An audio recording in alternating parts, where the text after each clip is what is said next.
botella 1, ¿verdad? Y ahí aparecen los datos de los gramos que ustedes colocaron con el taponcito y el volumen que colocaron con vinagre, ¿verdad? Ahorita les voy a indicar.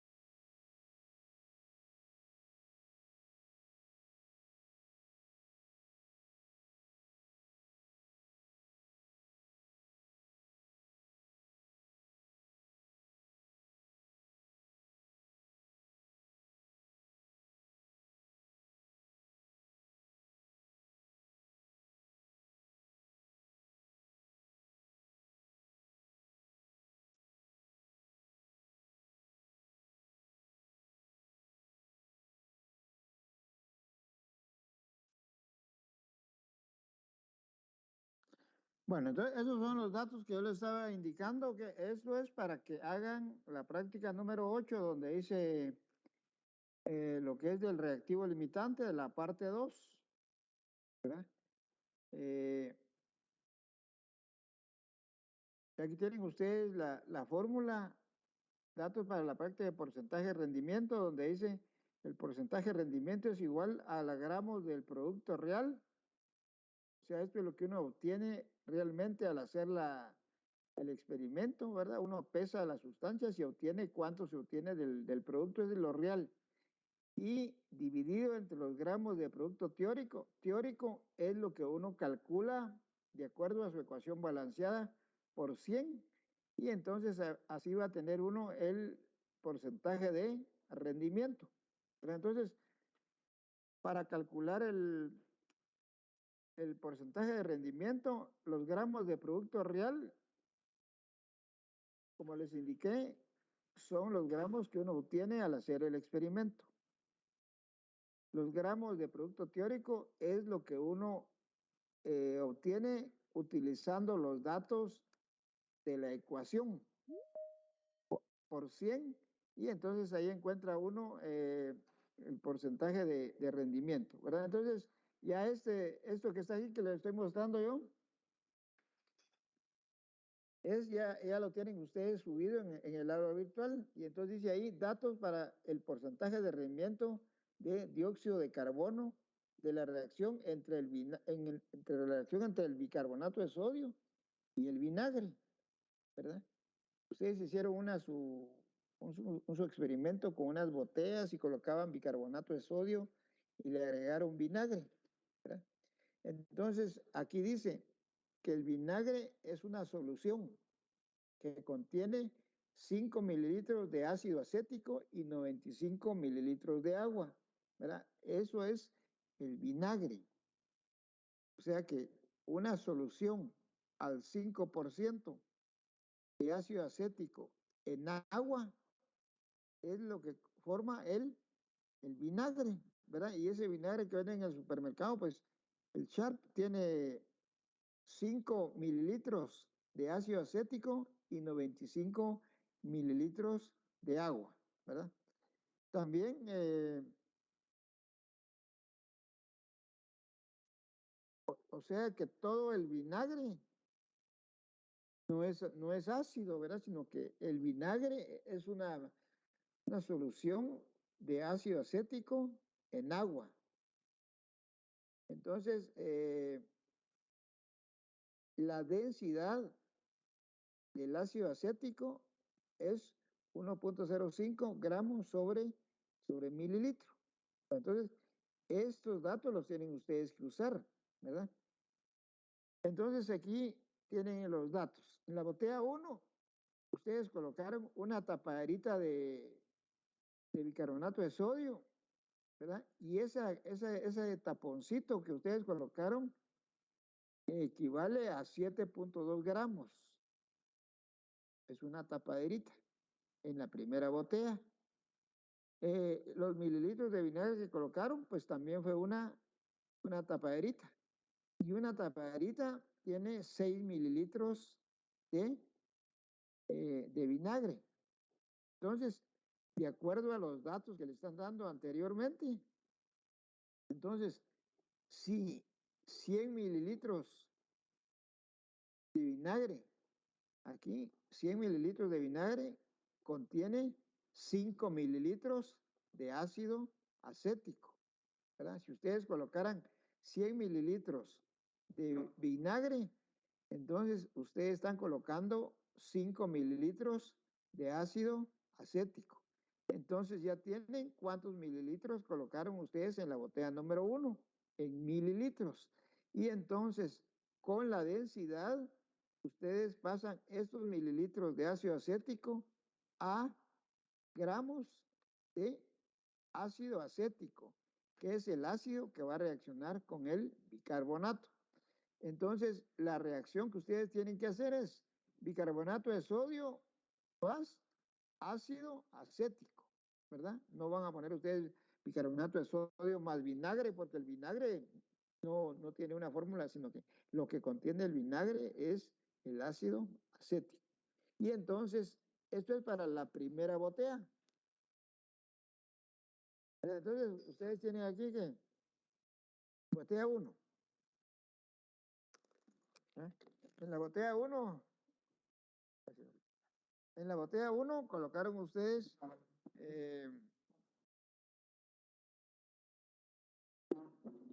7.2 gramos de bicarbonato. Pues ya escriben ustedes su fórmula de bicarbonato.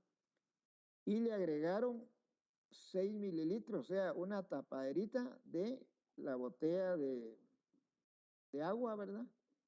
Y esa tapaderita contiene un volumen de 6 mililitros.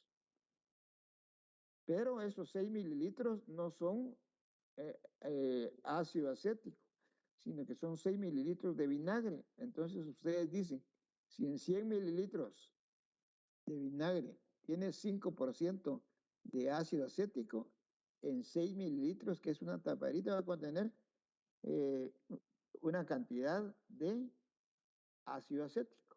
Y luego, por eso se les da la densidad. Ya encontraron el volumen de ácido acético. Con la densidad pasan ustedes ese volumen a una masa. Y entonces ya tienen ustedes masa de bicarbonato de sodio y masa de ácido acético. Entonces escriben ustedes su ecuación, bicarbonato de sodio más ácido acético, y escriben ustedes los productos, bueno, si la pueden buscar en internet, pero ya saben ustedes que van a tener gramos de bicarbonato y gramos de vinagre para el tubo número 1. Y entonces aquí les está indicando yo que el rendimiento real es de 0.013 gramos de dióxido de carbono. Entonces van ustedes a calcular el rendimiento, el porcentaje de rendimiento del el dióxido de carbono de acuerdo a la botella 1. Lo mismo hacen con la botella 2, o sea, con la botella número 4 que tenían ustedes rotulada como botella número 4. Y entonces en la botella número 4 ustedes colocaron 4 tapaderitas, y cada tapaderita vimos aquí al principio que tiene 7.2 gramos. Entonces en la botella número 4 colocaron ustedes 4 tapaderitas que equivale a 28.8 gramos de bicarbonato de sodio. Mililitros de vinagre, colocaron ustedes 4 tapaderitas, ¿verdad? Y entonces ustedes observan que cada tapaderita tiene 6 mililitros. Entonces, como ustedes colocaron 4 tapaderitas, serían 6 por 4, 24 mililitros de vinagre. Esto colocaron en la segunda botella. Y luego entonces hacen ustedes que si 100 mililitros de vinagre tiene 5 de ácido acético, 24 mililitros de vinagre va a contener X cantidad de ácido acético en mililitros. Y con la densidad lo pasan a gramos. Ya tienen ustedes gramos de bicarbonato de sodio y gramos de ácido acético. Entonces hacen su ecuación, hacen sus cálculos teóricos Y aquí les estoy indicando que el rendimiento real para esa reacción son 0.50 gramos de dióxido de carbono. Y hacen lo mismo con la botella número 7, bicarbonato de sodio, colocaron ustedes 7 tapaderitas, equivale a 50.4 gramos. Y colocaron 7 tapaderitas de vinagre, que corresponde a 42 mililitros de vinagre. Entonces lo mismo, 100 mililitros de vinagre contiene 5 mililitros de ácido acético. 42 mililitros de vinagre va a contener X cantidad de mililitros de ácido acético. Y con el valor de la densidad que les di al principio, calculan ustedes los gramos de ácido acético que hay en la botella número 7. Entonces ya tienen ustedes la reacción. Gramos de bicarbonato, tanto. Gramos de ácido acético, tanto. ¿Verdad? Y entonces escriben su ecuación y calculan ustedes el rendimiento de dióxido de carbono teórico, de acuerdo a estos datos que les están dando aquí. Como le están dando los dos datos, bicarbonato de sodio y ácido acético, entonces calculan ustedes el reactivo limitante y a partir del reactivo limitante calculan la cantidad de dióxido de carbono que se va a formar. Y entonces, en la botella número 7 yo les estoy indicando que el rendimiento real es de 1 gramo de dióxido de carbono. La botella número 7. Lo mismo hacen ustedes con la botella número 10. Ahí colocaron ustedes 10 tapaderitas de bicarbonato de sodio, que equivale a 72 gramos. Y colocaron 10 tapitas de vinagre, que equivale a 60 mililitros. Entonces lo mismo, 100 mililitros de vinagre tiene 5 mililitros de ácido acético. 60 mililitros de vinagre va a contener X cantidad de ácido acético. Ya teniendo el ácido acético en volumen, utilizan ustedes la densidad para pasar esos mililitros de ácido acético a gramos de ácido acético.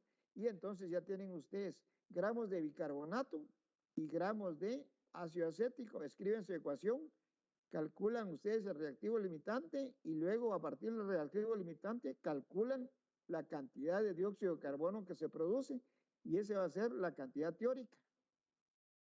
El rendimiento real es 2.80 gramos y el rendimiento teórico pues el dato que les dé a ustedes y con eso van ustedes a calcular su porcentaje de rendimiento que tiene en esa reacción, ¿verdad?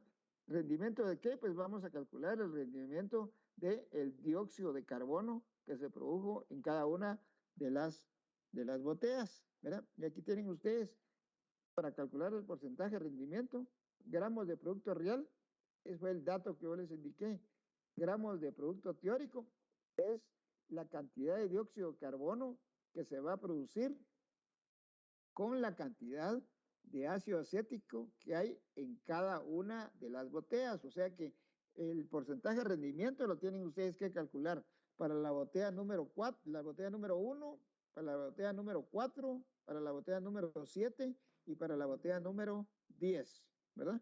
Entonces, ahí les digo los datos para que ustedes puedan hacer sus respectivos cálculos, ¿verdad? Bueno, entonces, esto es para la práctica que hicimos de la práctica número 8 sobre reactivo limitante, ¿verdad? Donde usaron ustedes los globos y el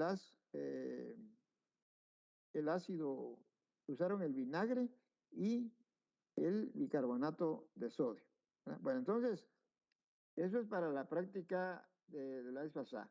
El día de hoy, pues, jóvenes, pues vamos a estar ya finalizando las prácticas de laboratorio de química 1, ¿verdad? Y ya les voy a hacer yo sus espacios para que suban sus informes. Un informe por cada espacio. Yo les voy a escribir en el aula virtual. Les voy a hacer el espacio y les voy a indicar, ¿verdad? Que espacio para la práctica 2 y suben la práctica 2, espacio para la práctica 3, la práctica 3, la práctica 4, cada una de las prácticas en su respectivo espacio que van a tener en el aula virtual. No tienen que subir 2 prácticas en un espacio, porque cada espacio tiene el número de práctica, ¿verdad? Entonces van a subir ustedes sus prácticas. Eh, También se recuerdan que para el día martes, después de Semana Santa, entonces tienen que entregar su trabajo sobre nutrición vegetal, ¿verdad? ¿Cuál es el papel que tiene cada uno de los elementos mayores y menores, los oligoelementos, cuál es su función en la planta? Ustedes clasifican esos elementos, micronutrientes, oligoelementos, elementos mayores, hacen ustedes su clasificación y luego indican ustedes el papel que tienen los elementos, o sea, su función que tienen los elementos en cada una en las plantas, ¿verdad? Y también cómo es que se absorbe esos elementos o cómo los absorbe la planta y qué va a ocasionar una deficiencia de un elemento, ¿verdad? Por ejemplo, deficiencia de nitrógeno, pues produce, ¿qué es lo que va a producir? ¿Verdad? Unas hojas amarillas, un acolochamiento de hojas, así de cada uno de los elementos. Y ustedes van a tener ya esa su presentación para el día martes. Ya la tienen que tener lista y para ese día ya van ustedes a tener ahí que yo les voy a crear su espacio donde va a indicar espacio para subir su trabajo de nutrición vegetal. Lo hacen por grupo en una forma de presentación y ese día martes, después de Semana Santa, pues van a exponer ustedes su trabajo que realizaron de investigación sobre lo que es la nutrición vegetal, ¿verdad? Entonces, esa es la información, los datos para hacer su informe de las botellas, lo de su informe y como les estaba indicando, pues el día de hoy pues vamos a efectuar la práctica eh, número 9, ¿verdad? Y la práctica número 9 pues la vamos a efectuar sobre lo que es la práctica número 9 que dice que es óxidos básicos, óxidos ácidos, hidróxidos, ácidos oxácidos e indicadores, ¿verdad? Entonces, ya ustedes pues han estudiado su nomenclatura, ¿verdad? Y saben ustedes que hay compuestos que están los metales y los no metales, ¿verdad? Cuando un metal se une con el oxígeno, entonces se llaman óxidos básicos. Y cuando un metal se une con un no metal se une con un óxido, forman lo que son los óxidos ácidos. Entonces, cuando un metal se une con el oxígeno, forma un óxido básico. Cuando un no metal se une con el oxígeno, forma un óxido ácido, ¿verdad? Y aquí ustedes se llaman óxidos básicos porque al reaccionar el metal con el oxígeno forma un óxido, pero este óxido que se formó de un metal con el oxígeno, al reaccionar con el agua va a formar lo que se llama un hidróxido, ¿verdad? Y ustedes pues van a saber que a los hidróxidos son los que resultan de la combinación de un óxido básico con el agua y va a formar lo que son los hidróxidos. A los hidróxidos también se les conoce como álcalis, ¿verdad? Hidróxidos o bases. Entonces, cuando ustedes hablan de un compuesto alcalino, se refiere a, a un hidróxido, un compuesto básico a un hidróxido. Por eso es que se llaman óxidos básicos, porque los hidróxidos van a dar una reacción, se va a conceder un pH básico. Y los óxidos ácidos. Los óxidos ácidos es la combinación de un no metal con el oxígeno, ¿verdad? Y cuando este óxido ácido reacciona con el agua, va a formar un ácido, ¿verdad? Que se conoce con el nombre de ácidos oxácidos. Entonces, por eso es que a esto se le da el nombre de óxidos ácidos, ¿verdad? Entonces, un óxido ácido reacciona con el agua para formar un ácido oxácido y un óxido ácido reacciona con el agua para formar un hidróxido. Y los hidróxidos, como les dije, estos se conocen con el nombre de álcalis o bases, ¿verdad? Así habla uno de un suelo alcalino, quiere decir que tiene hidróxidos. Un suelo básico que tiene hidróxidos, ¿verdad? Entonces habla uno, ese es un suelo alcalino. Entonces ya sabe uno que se está refiriendo a que es un hidróxido. ¿Verdad? Entonces, esa es lo de la combinación del oxígeno. Y aquí dice, los óxidos son combinaciones binarias del oxígeno con los metales o no metales. O sea que los óxidos, el oxígeno se puede combinar con los metales y con los no metales. Algunos de los óxidos de los metales reaccionan con el agua y originan soluciones de carácter básico, razón por la cual también se les conoce como óxidos básicos, ¿verdad? O óxidos básicos, porque al reaccionar con el agua forman soluciones de carácter básico, y esas soluciones de carácter básico son los hidróxidos, razón por la cual también se les conoce como óxidos básicos. Y a los hidróxidos les dije yo que se conocían con el nombre de bases, ¿verdad? Los óxidos de los no metales, al reaccionar con el agua, originan soluciones de carácter ácido, por eso a los cuales se les denomina óxidos ácidos. Entonces, cuando un óxido de un no metal reacciona con el agua, va a formar lo que son los ácidos oxáceos, y ese tiene un carácter ácido. Para saber si una sustancia es básica o ácida, se emplean sustancias que se conocen con el nombre de indicadores, que generalmente son sustancias orgánicas que tienen la propiedad de cambiar color cuando están en presencia de un ácido o de una base. Si un indicador está en presencia de un ácido o en presencia de una base, entonces va a tomar cierta coloración, y de acuerdo a eso, pues nosotros decimos que es un ácido o una base, ¿verdad? Entonces aquí está la parte, obtención de un óxido ácido. Dice, aquí está un procedimiento. Dice, en una cucharita de combustión se colocan 2 gramos de azufre en polvo, se calienta la llama, el azufre es un no metal, se calienta y va a formar un óxido ácido. Y les digo, después dice que se va a agregar agua, ¿verdad? Y se va a formar el dióxido de azufre. Si se disuelve en suficiente cantidad de agua, este que es un óxido ácido, al reaccionar con el agua, va a formar un ácido. ¿Verdad? Y entonces se va a determinar con los que son los indicadores. Luego, la parte 1, ¿verdad? La parte 1, pues dice, se colocan 5 centímetros de una cinta de magnesio. El magnesio es un metal y al reaccionar con el oxígeno en la reacción de combustión va a formar el óxido de magnesio.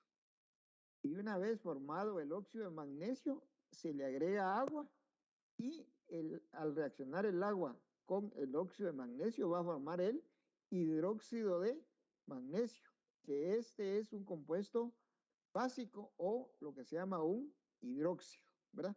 Y entonces para comprobar si es un hidróxido o es un ácido, se utiliza lo que son los indicadores, ¿verdad? Bueno, entonces el indicador que se va a utilizar pues es la fenolftaleína, ¿verdad? Y aquí tenemos nuestros objetivos: ilustrar la propiedad del oxígeno si se combina con los elementos metales y no metales, establecer el carácter ácido y básico de algunos compuestos utilizando indicadores, y aplicar las reglas de nomenclatura para nombrar los compuestos que reaccionan con el oxígeno, ¿verdad? Ustedes ya saben que cuando todos los compuestos son óxidos, pero a los óxidos que se forman de un no metal con el oxígeno, también se le da el nombre de lo que son los anhídridos, ¿verdad? Pero en general, todos los compuestos van a ser óxidos. Y a los óxidos, los dos metales, se les conoce como anhídridos. Los hidróxidos, reacción de un óxido con agua, un hidróxido.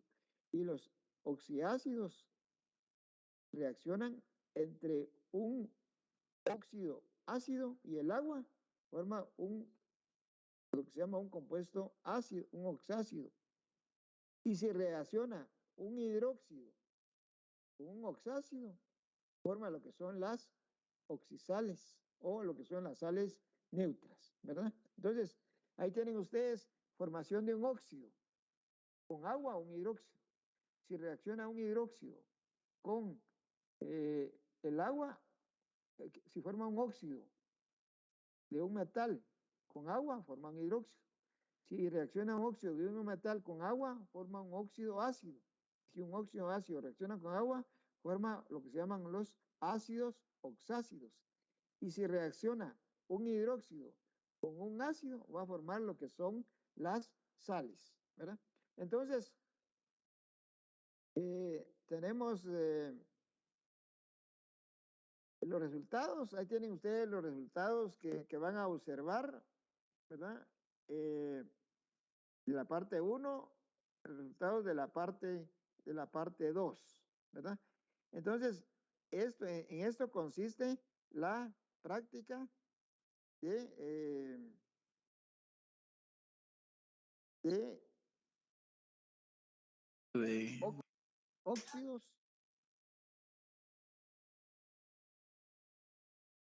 óxidos, lo que son los ácidos, lo que son las bases, y al reaccionar un hidróxido con un ácido forma una sal, ¿verdad? Entonces, vamos a ver ahorita un video sobre las reacciones que les indiqué yo en la parte 1 y en la parte 2, la formación de un óxido básico y la formación de un óxido ácido. Entonces, vamos a ver el video.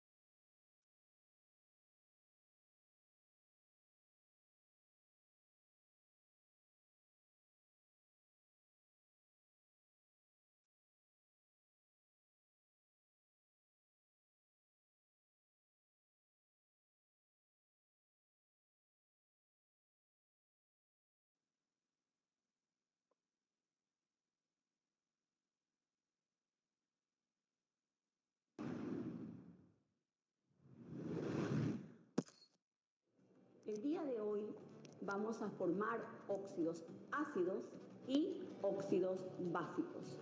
Los materiales a utilizar son los siguientes: magnesio, metal, tirillas de pH universal, vidrio reloj con óxido de magnesio, espátula, vaso de precipitación con agua, lámpara de alcohol, fiola o Erlenmeyer, y como no metal, el azufre. Los óxidos básicos se forman por la combinación de un metal con oxígeno. En este caso, como metal, vamos a utilizar el magnesio y lo vamos a combinar con el oxígeno del aire, por lo que procedemos a calentarlo.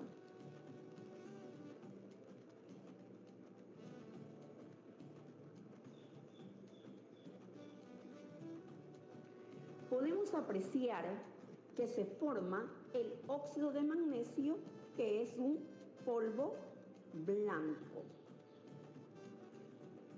El óxido de magnesio así formado lo vamos a combinar con el agua.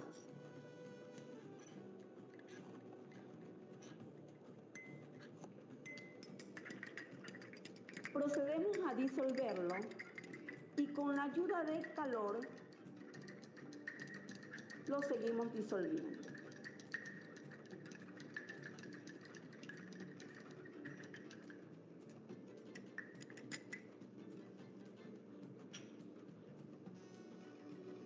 Para comprobar que se ha formado la base o hidróxido, procedemos a tomar su pH. Su pH debe ser mayor a 7, es decir, un pH básico.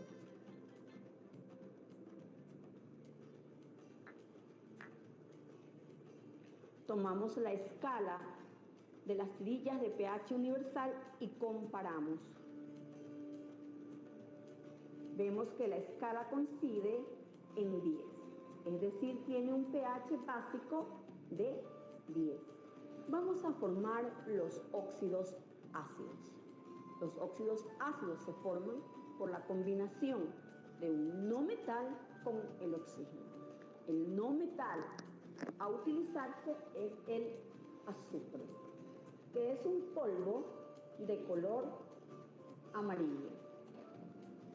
Lo procedemos a calentar para combinar el azufre con el oxígeno del aire.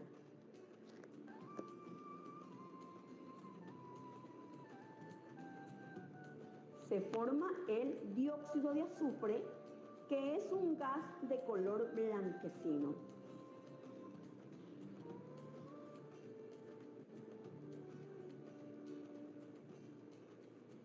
Una vez formado el gas, el dióxido de azufre, lo combinamos con el agua.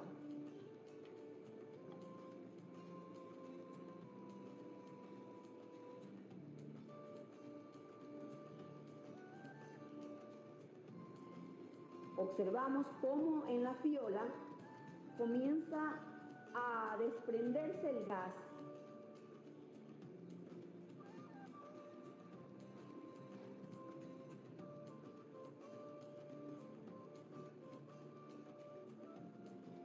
Una vez desprendido el gas, lo combinamos con el agua.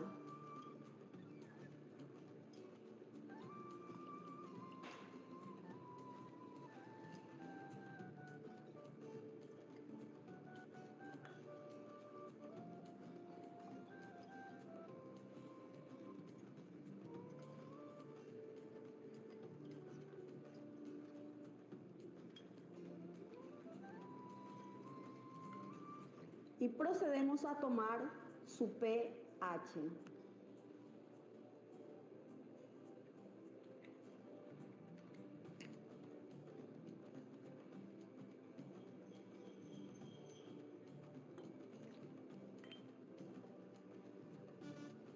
Comparamos con la escala. Y vemos, por comparación, que tiene un pH de 4, es decir, un pH ácido.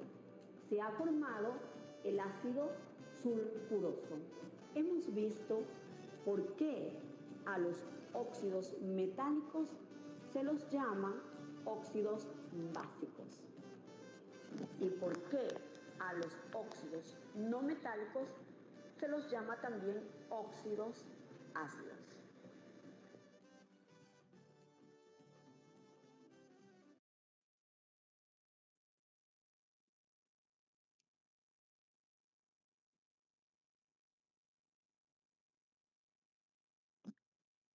Bueno, jóvenes, entonces ya vieron ustedes ahí cómo se forman lo que se llama los óxidos ácidos, que al reaccionar con agua forman los hidróxidos, ¿verdad?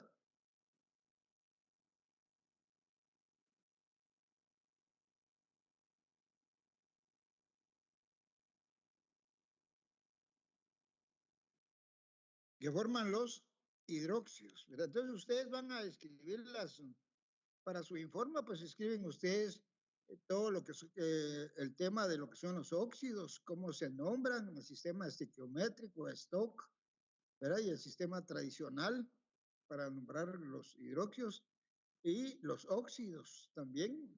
La reacción entre un óxido con agua, pues va a formar un hidróxido. Y la reacción de un óxido ácido va a formar un ácido.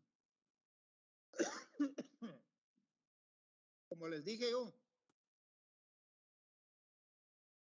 si reacciona un óxido ácido con un hidróxido, va a formar una sal, ¿verdad? Y entonces, ahí vieron ustedes que compararon uno que dice que tiene un pH básico, o sea que son bases, y los otros que son ácidos. Por eso se les da el nombre de óxidos ácidos y óxidos básicos, ¿verdad? Y esto es la práctica que tienen ustedes para el día de hoy. También, ¿verdad?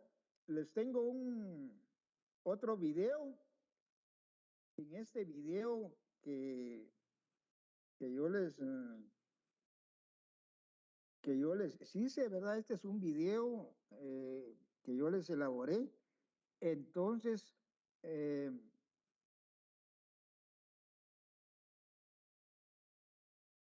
ahí no utilizo un papel indicador, sino que utilizo la fenotaleína. Y entonces, en la presentación, al final de la presentación, está la dirección, o sea, el link, para que ustedes accesen a ese link, ¿verdad? Y ese link les va a llevar a lo que son los óxidos ácidos, óxidos básicos e indicadores. Y ahí pues les explico yo cómo va a ser el comportamiento de la fenolftaleína. Pueden ustedes colocar el link en YouTube y ahí les va a aparecer el video que yo les he elaborado. Lo tienen ustedes que ver ese video porque es para su informe. Si no, pues ustedes en YouTube pueden escribir óxidos básicos, ¿verdad? Óxidos básicos y después escriben Carlos Castillo, ¿verdad? Y ahí entonces les va a aparecer el video, ¿verdad? Ahí dice óxidos básicos e indicadores y ahí aparece,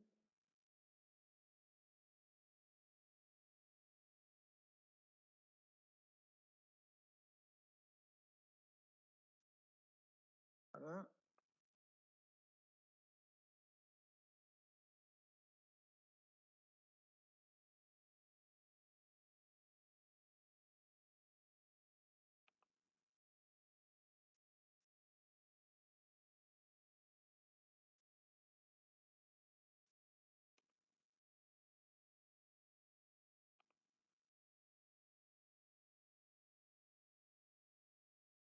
¿Verdad? Ahí tienen ustedes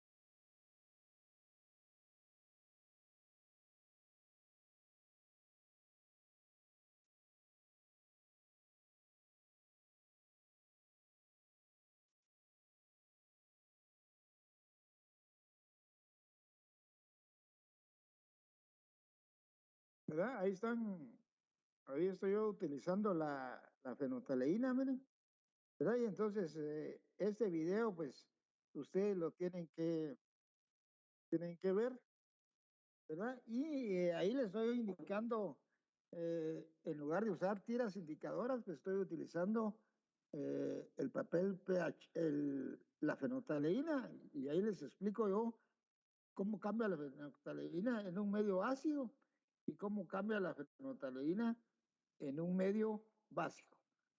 Bueno, entonces ustedes tienen que ver el video que yo les elaboré, jóvenes, ¿verdad? Y como les dije, hacer un video, por ejemplo, el de reacciones químicas, me llevó bastante tiempo para preparar los reactivos, porque muchos reactivos no los tenía yo, pues entonces los tuve que Uno los tuve que sintetizar, por ejemplo, el nitrato de plomo.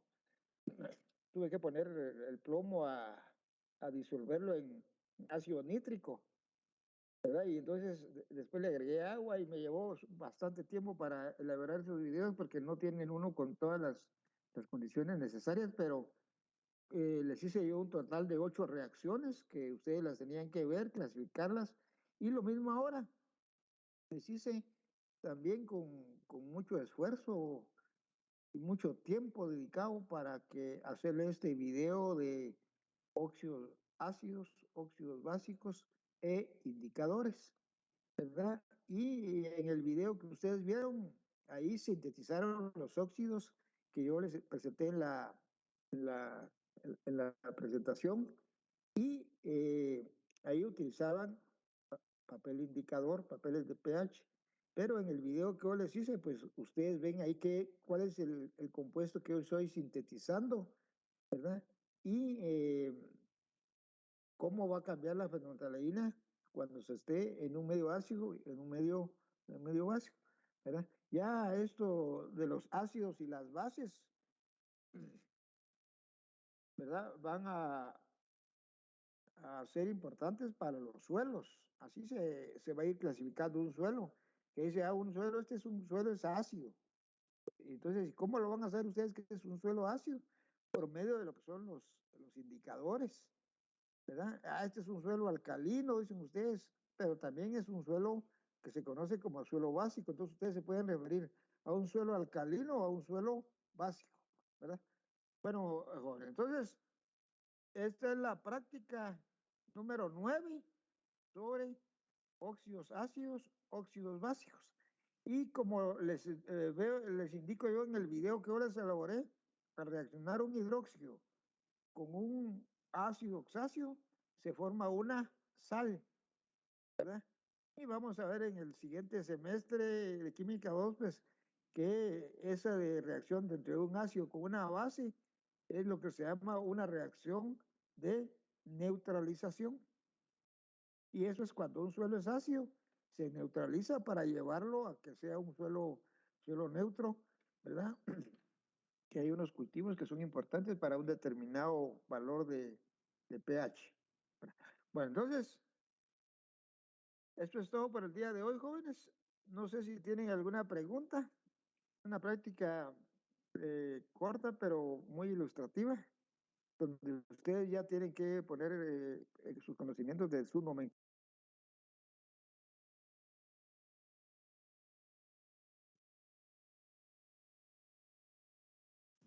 Licenciado, tiene apagado su micrófono.